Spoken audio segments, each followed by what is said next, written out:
Ortur was a company in March 2018 by a group of young engineers with the purpose of creating a company full of vitality and creativity.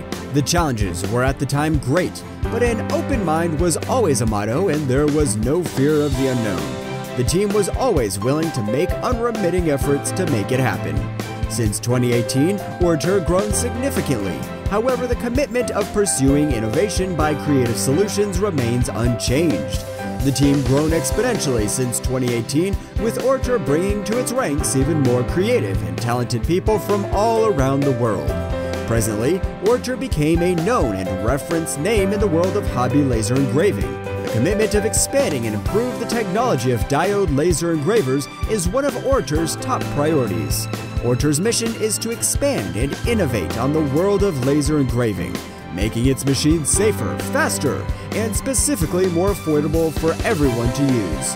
We strive to bring the cost of laser engraving creations down to within the reach of common people without sacrificing features or quality.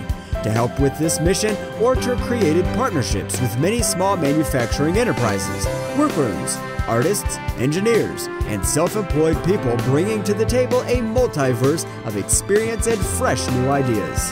However, Ortur's mission is to innovate on the hobby world will not stop on laser engraving machines. Ortur is expanding its research and development efforts, introducing hobby machines in the realms of CNC machines, as well as 3D printing. All lessons learned from each technology development being absorbed by all other platforms, creating this way a homogeneous workflow for the end user. Ortur's motto: imagine it, design it, make it.